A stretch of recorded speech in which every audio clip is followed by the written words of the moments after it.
안녕하세요. 보이차 품명가 김준경입니다. 2015년도에 제가 보이차의 대중화를 기치로 약 10여 년 동안에 걸친 보이차의 연구 결과를 엮어서 보이차의 꼴리다라고 하는 이 책을 출간했습니다. 앞으로 제가 이 책 속에서 기술하고 있는 내용을 중심으로 해서 보이차의 꼴리다라고 하는 제하에 강의를 통해서 보이차에 대한 제대로 된 내용들을 속속들이 알려드리도록 하겠습니다. 여러분들의 많은 성원 부탁드리고요. 그럼 첫 강의를 시작하겠습니다.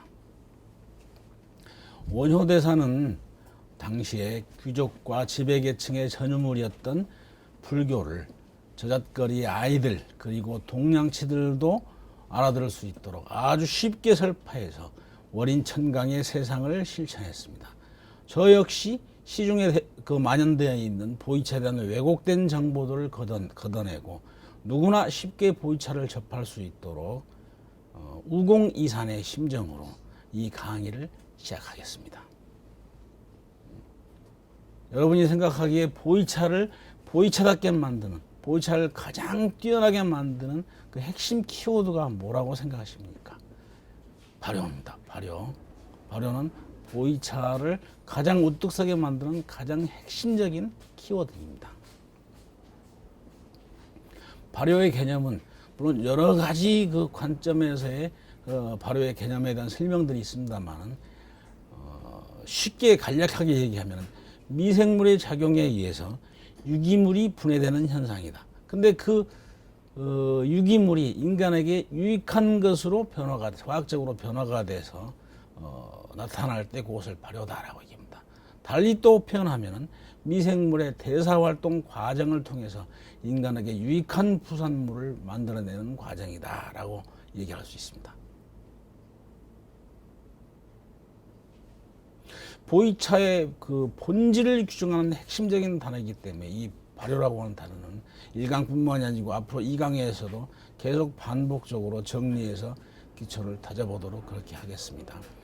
용비어천가 제2장에 불이 깊은 남간 바람에 아닐 밀새 곧띄고 여름 하나니 꽃이 많고 열매가 많이 열리기 위해서 나무는 뿌리가 깊어야 한다는 얘기죠. 기초가 튼튼하면 모든 일이 결실을 맺을 수 있다는 얘기가 되겠습니다.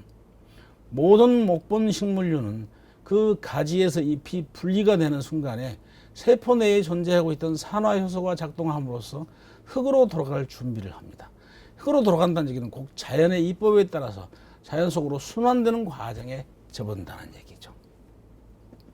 그런데 차라고 하는 것은 역시 목본 식물류에 해당되지만 우리가 음용을 위해서 가공해서 마실 것을 목적으로 해서 체업하는 것이기 때문에 이 산화효소의 그 활동을 중지하거나 혹은 그 활동의 정도를 조절해서 찻잎의 특성에 맞는 차를 만들어서 마시는 것이죠.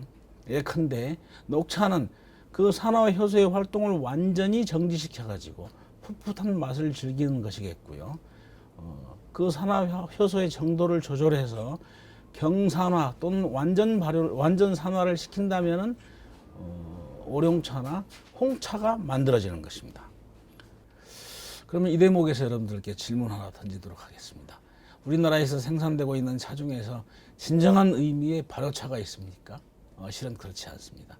우리가 그 차 박람회나 아니면은 시중에 차를 파는 곳에 가보면은 여러 제품들의 발효차라고 하는 용어들을 사용하고 있는 것을 쉽게 볼 수 있습니다. 그렇지만 실질적으로는 그렇지 않다는 얘기죠. 녹차를 한번 예로 들어보겠습니다. 녹차는 살청을 통해서 찻잎 속의 산화효소의 활동을 정지시키는 차입니다. 그러니까 산화효소는 열을 받게 되면은 그 산화효소의 성질이 변화되게 됩니다. 이것을 학술적인 용어로 변성이라고 얘기하는데 그 산화효소는 성분이 단백질로 구성되어 있기 때문에 열을 받으면 변화가 됩니다. 여러분들이 그 쉽게 이해할 수 있는 계란 흰자를 한번 생각해 보시면 되겠습니다. 계란 흰자는 원래는 액상의 물질이지만은 열을 받으면 고형의 물질로 변화가 되는 것이죠.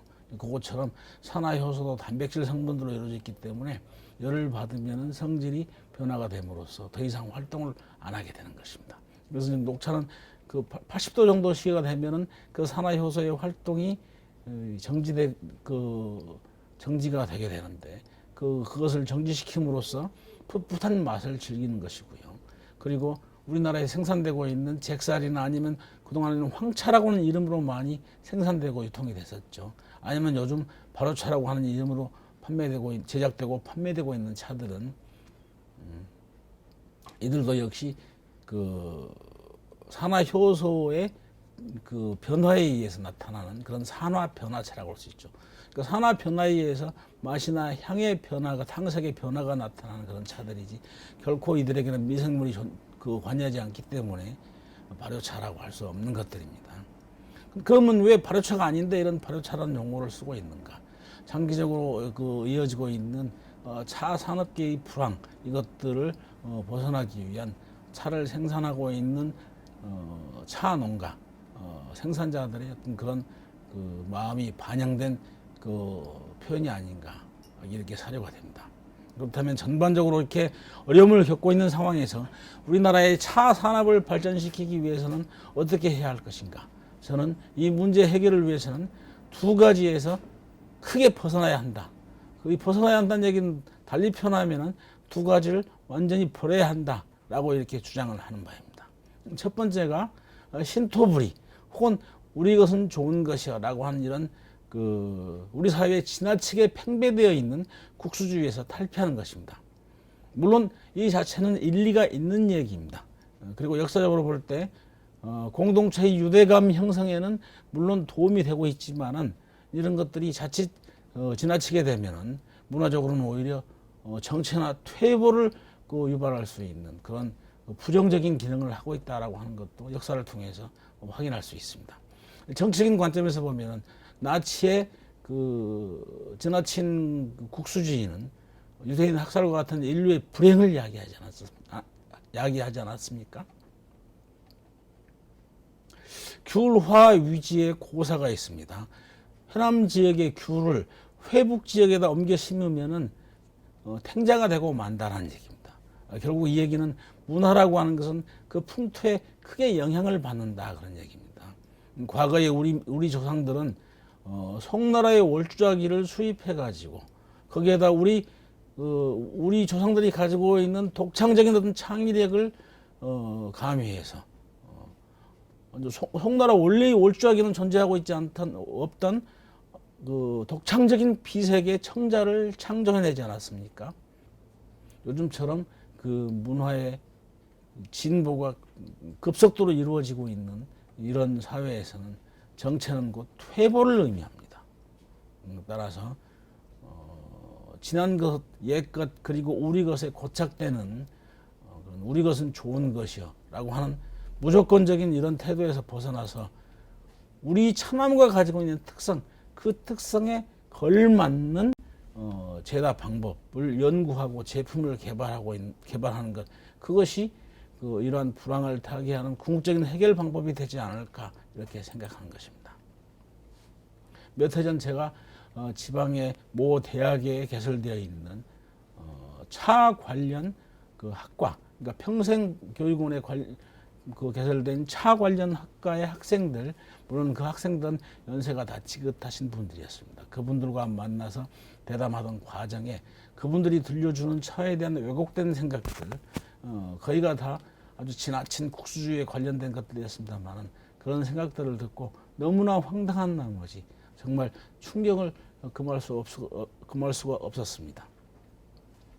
어떤 한 분이 말씀하시기를 한반도에서 자생하는 차나무가 전 세계의 모든 지역으로 퍼져나갔다. 결국은 이 얘기는 바꿔서 얘기하면 한반도에서 자생하는 차나무가 전 세계 모든 차나무의 모수다라고 하는 이런 주장이죠. 이미 세계 차학협회에서 전 세계에 자라고 있는 모든 차나무의 모수는 카멜라 윈난시스라고 하는 학명을 가지고 있는 운남 대역종 차나무다라고 하는 것을 학술적으로 이미 규정하고 인정한 바 있습니다. 우리가 무조건 어떤 분야에서든 우리가 원조다라고 하는 이런 근거 없는 자신감과 근거 없는 국수주의 이런 것들에서 우리가 벗어날 때에 외래의 문화를 쉽게 수용하고 그것을 발전시킬 수 있는 그런 계기가 될 수 있다는 것이죠. 그리고 또 어떤 분은 우리나라에서 자라는 차나무가 가장 품질이 좋다라고 이렇게 주장합니다. 그리고 많은 사람들이 거기에 동조를 했고요. 근데 저는 그 얘기를 듣고 우리나라에서 생산되는 차가 전 세계에서 가장 품질이 좋은 훌륭한 차여야 되지 않냐. 실상은 그렇습니까? 그렇지는 않습니다. 물론 우리 차는 우리 차대로의 특성을 가지고 있지만은 전 세계에서 최고다라고 하는 이런 그 주장을 받아들이기가 쉬운 것은 아니죠. 물론 이것도 다 근거 없는 우월감에서 비롯된 것이라고 할 수 있습니다.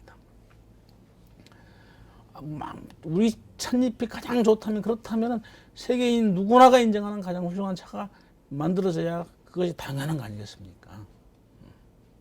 대만의 고산 오룡 잘 아시죠? 고산 오룡을 한번 예를 들어보겠습니다.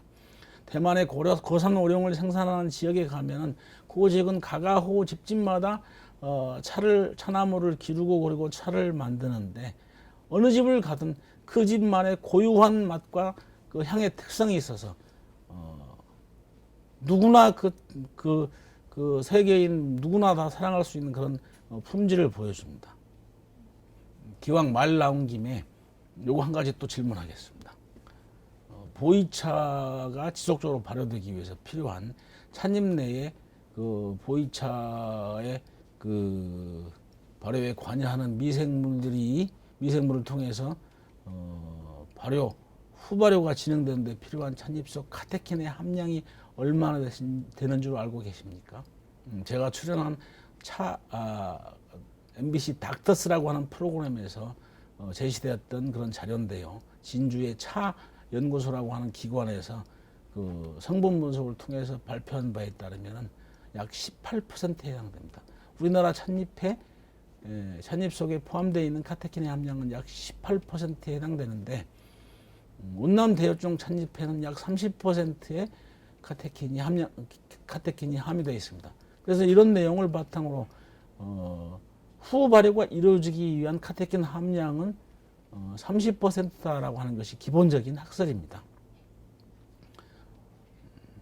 봄이 되면 많은 사람들이 남녘의 차밭으로 가서 찻잎을 가공해 발효차를 만든다, 후발효차를 만든다 하고 찻잎을 기납해서 가지고 돌아오든을 합니다. 이런 차들이 이렇게 해서 만든 차들이 과연 보관해 보니까 후발효가 이루어집니까? 개뿔 후발효는 고사하고 이런 차들은 시간이 지나면은 원래보다 더 맛이 그 좋은 상태로 변하기 쉽지 않습니다. 이런 분들이 시각적으로 확인할 수 있는 것은 시간이 지나면서 어느 정도의 탕색의 변화는 확인할 수 있습니다. 그리고 향의 변화 어느 정도 확인할 수 있습니다. 다 이런 것들이 산화 효소의 변화에 따라서 나타나는 현상일 뿐 발효와는 전혀 관계가 없는 겁니다. 왜 발효와 관계가 없다는 얘기죠? 결국 미생물이 관여하지 않는다는 얘기 아닙니까? 발효의 기본 전제는 미생물이니까. 미생물이 존재하지 않는데 어떻게 발효가 진행된다는 얘기입니까? 그걸 어떻게 확인하냐고요? 현미경으로 들여다보면 금방 증명이 될 거 아닙니까? 그런 것조차 증명하지 않고 그런 기본적인 정보조차 확인하지 않고 습득하지 않은 상태에서 우리 것은 좋은 것이라고 하는 이런 심정적인 것에만 기대가지고 무조건 우리 것이 최고라고 주장한다는 얘기죠. 결국은 국수주의에 기대고 거기에 안주하려고 하는 태도에서 비롯된 해프닝이라고 할 수 있습니다. 차는 정직합니다. 정직하지 않은 것은 차가 아니죠. 차는 정직한데 사람들이 정직하지 않기 때문에 차가 정직하지 않은 것처럼 보일 뿐인 것이죠. 우리 차가 정직하게 시장에서 유통되기 위해서는 18%의 카테킨 함량에 걸맞는 거기에 맞는 차 제다 방법을 연구하고 거기에 맞는 제품을 만들어내야 하는 것이죠. 그것만이 모든 문제를 돌파할 수 있는 그런 해결 방법이 될 수 있는 겁니다. 봉준호 감독이 얼마 전에 아카데미 시상식에서 발표했던 그런 수상 소감이 대단히 인상적이었는데요. 가장 개인적인 것이 가장 창의적인 것이다. 영화 기생충에서 송강호가 하는 대사 들어보셨죠? 아들은 다 준비가 되어 있구나. 그분은 그렇게 얘기했는데 아버지 때 그렇게 잘 만들던 녹차를 그때보다 더 여건이 좋은 오늘날의 아들들은 왜 그렇게 좋은 녹차를 못 만들어내는 겁니까? 그게 다 근본적인 원인이 다 쇼비니즘이 있는 겁니다. 쇼비니즘에 안주해서 우리 것은 좋은 것이여 라고 하는 것에 안주하다 보니까 어느 정도의 판매는 보장이 되고 그러다 보니까 결국은 좀 더 심도 있는 그런 그 연구가 진행되지 않음으로써 좀 더 좋은 제품이 만들어지지 않게 되고 그러니까 산업이 퇴보가 되고 산업이 발전하지 못하게 되는 겁니다. 그게 계속 악순환을 거듭하고 있는 것이죠. 그래서 제가 이 국수주의를 버려야 한다라고 주장하는 겁니다. 둘째 또 하나 버려야 될 게 뭡니까? 지나친 형식주의입니다. 형식주의. 차에 대한 제 지론 한 가지를 소개해 보겠습니다. 차는 궁극적으로 마시는 것이다. 왜 많은 사람들이 차와 관련된 산업에 종사하시는 분들이 물론 생산자들은 아닙니다. 차를 얘기하면서 한복이 그 자리에서 주가 되고 주인이 되고 그리고 지나친 예법이 차자리의 주인이 되는 것입니까? 정작 주인이 될 것은 차가 아니겠습니까? 주인이 되어야 할 차는 대접을 받지 못하고 결국 그 얘기는 무슨 얘기냐면은 차자리에서 사람들은 차를 마시지 않으면서 비싼 한복을 입고 그리고 지나친 과장된 그런 표현을 가지고 그 자리를 빛내고 있는 것이죠. 차는 여기에 차에다가 돈이, 예니, 법인이 하는 이런 내용들이 결부됨으로써 좀 더 차원 높은 정신문화로 지금까지 발전이 되어 왔습니다. 당연히 그것이 차를 한층 더 품격 있는 문화로 자리매김하는데 도움을 준 것은 사실이죠. 그렇지만 이것은 엄연히 어떤 그 내용을 담고 있는 형식에 불과한 것입니다. 그것이 주인일 수는 없는 것이죠. 주객이 전도된 이런 현상, 이런 것들이 오히려 차 인구를 그 저변을 확대하는데 장애물이 되고 있다는 사실을 많은 분들이 실감하고 있을 것입니다. 도나 법이나 예의가 당연히는 아닙니다. 중시될 수 있다 하더라도 중요한 것은 음다가 병행돼야 한다는 얘기입니다. 주인이 되는 본질이 되는 차를 마셔줘야 한다는 얘기죠. 차를 많이 마셔줘야 차농들도 신이 나서 좀 더 많은 연구를 할 것이고 좀 더 많은 투자를 할 것이고 그래서 좋은 차를 생산할 수 있다는 얘기죠. 그럼으로써 산업이 융성하고 발전될 수 있다는 얘기죠. 집은 사는 것이 아니고 사는 곳이듯이 차는 모시는 것이 아니고 마시는 것입니다. 나무는 꽃을 버려야 열매를 맺을 수 있습니다. 황후 11홍이라는 말이 있지 않습니까? 꽃이라고 하는 그 단맛에만 취해 있다 보면 정작 궁극적으로 우리가 얻어야 할 열매는 얻지 못하는 경우가 허다한 것입니다. 지나치게 형식에만 얽매이지 말고 차를 즐깁시다. 차를 즐긴다는 얘기는 차를 편하게 자유롭게 많이 마시자는 얘기입니다. 제 얘기는. 그래서 저는 그것을 줄기차게 꼴리다라고 하는 주장을 내세우고 있는 것입니다. 차에 꼴립시다. 첫 시간인데 좀 세게 나갔나요? 양약은 고구이나 이어병하고 충어는 역이나 이어행이라고 하는 한자가 있죠. 제 말 듣고 마음 상한다고 화만 내지 마시고 부디 본질을 제대로 통찰해서 차 산업의 융성이라고 하는 대업을 위해서 저도 함께 동참하겠습니다. 함께 매진하시죠. 자, 이제 그동안의 얘기를 정리해서 핵심적인 내용들로 한번 마무리해 보도록 하겠습니다. 보이차의 그 본질을 규정하는 핵심어는 무엇이다? 발효입니다. 보이차의 발효에 필요한 카테킨의 함량은 몇 퍼센트라고 그랬습니까? 30%. 이러면 꼭 기억해야 합니다. 30%가 되지 않은 카테킨 함량을 가지고 있는 찻잎으로는 아무리 그 형태를 비슷하게 만든다 하더라도 지속적인 발효가 진행될 수 없습니다. 후발효차를 만드는 게 불가능하다는 얘기죠. 앞으로 남은 시간들 동안에도 쭉정이 빼고 보이차의 본질에 대해서만 그 정수 고갱이, 우리말로는 고갱이라고 합니다. 고갱이를 알려드리도록 그렇게 하겠습니다. 그리고 아울러 수요자에게 꼭 필요한 맞춤식 강의를 위해서 여러분들이 이 동영상 아래에 댓글로 질문을 달아주시면 그 내용을 읽고 제가 충실하게 답변을 준비해서 알려드리도록 그렇게 하겠습니다. 다음 시간에 또 뵙겠습니다. 감사합니다.